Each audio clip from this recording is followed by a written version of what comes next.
పెరుగు తినడానికి బోర్ కొడితే ఈ పర్ఫెక్ట్ అయిన గుజరాతీ స్టైల్లో వెల్లుల్లి పెరుగు మసాలా చేసుకుందాం రండి.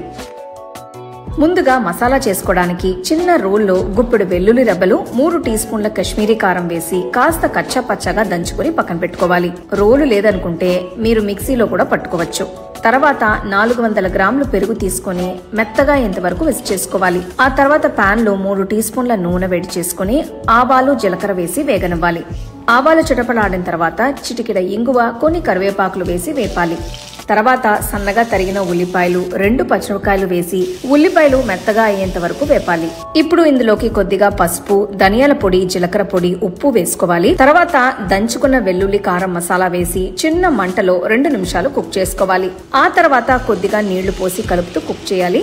ఈ పాయింట్ లో స్టవ్ ఆఫ్ చేసుకుని విస్క్ చేసి పెట్టుకున్న పెరుగు వేసి కలుపుకోవాలి. ఇలా చేసుకోవడం వల్ల పెరుగు గడ్డ కట్టకుండా ఉంటుంది. ఫైనల్ గా కొద్దిగా తరిగిన కొత్తిమీర వేసి గార్నిష్ చేసుకోవాలి. అంతే అండి, మన క్రీమీ, స్పైసీ అండ్ చాలా టేస్టీ అయిన గుజరాతీ స్టైల్ పెరుగు పచ్చడి రెడీ.